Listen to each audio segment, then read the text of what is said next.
আজকে আমাদের রেসিপি পালং শাকের চচ্চড়ি। শীতকালে সবজি দিয়ে এরকম পালং শাকের চচ্চড়ি ছোট বড় সকলেরই গরম ভাতের সাথে এটা ভালো লাগবে।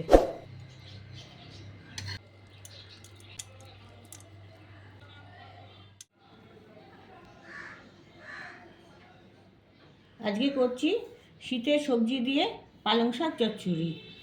এখানে পালং শাক নেওয়া হয়েছে, পালং শাকগুলো ধুয়ে নিয়ে বড় বড় করে কাটা আছে।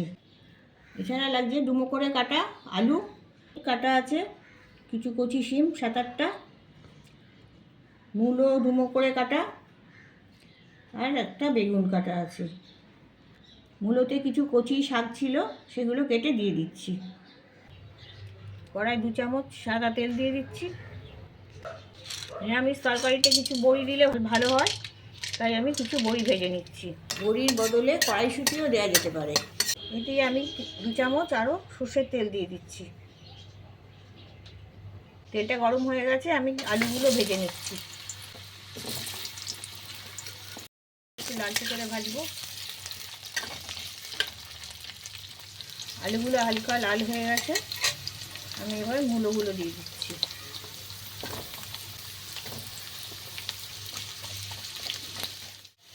দু মিনিট মতন মূলোগুলো ভাজা হয়ে গেছে।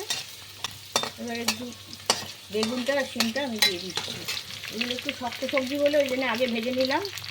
আর বেগুন শিম এগুলো নরম সবজি, এগুলো খুব তাড়াতাড়ি ভাজাও হয়ে যাবে, গলেও যাবে।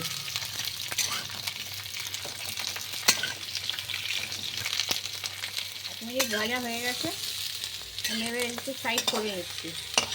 আবার একটু সর্ষের তেল দিয়ে দিচ্ছি 1 চামচ মতন। এতে আমি দিচ্ছি একটা শুকনো লঙ্কা আর 1 চা চামচ 5 ফোড়ন। শুকনো লঙ্কাটা ছিঁড়ে অর্ধেক করে দিচ্ছি, 5 ফোড়নটাও দিয়ে দিচ্ছি। একটু ভেজে নিচ্ছি। এবার আমি সবজির সাথে মিশিয়ে দিচ্ছি। সবজি ভাজা হয়ে গেছে, আমি পালং শাকগুলো দিয়ে দিচ্ছি। মূলো শাকগুলো কেটে রেখেছিলাম, সেগুলোও দিয়ে দিচ্ছি।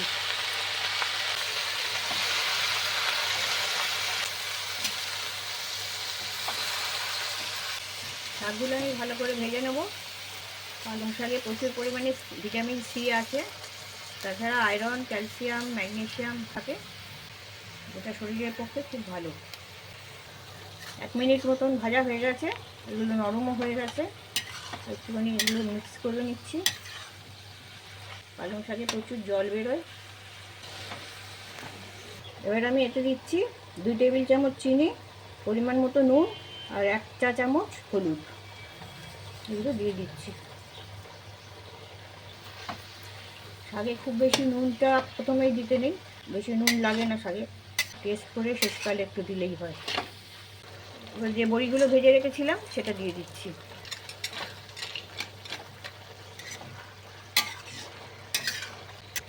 পালং শাকে এমনিই জল বেরিয়েছে অনেকটা, আমি সবজিগুলো ভালো করে সেদ্ধ হওয়ার জন্য আমি আরও 1/2 কাপ জল দিয়ে দিচ্ছি এতে। আর এবার আমি ঢাকা দিয়ে দিচ্ছি। 5 মিনিট রেখে দেবো। ওভেনের ফ্লেমটা লো করে দিচ্ছি। মিনিট হয়ে গেছে, ঢাকনাটা খুলছি। জলটা শুকিয়ে গেছে।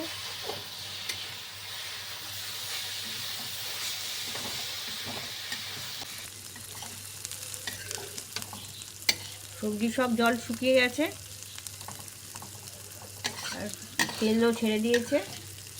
খুব সুন্দরভাবে সবজিটা মিশে গেছে শাকের সাথে। আমাদের পালং শাকের চচ্চড়ি রান্না হয়ে গেছে।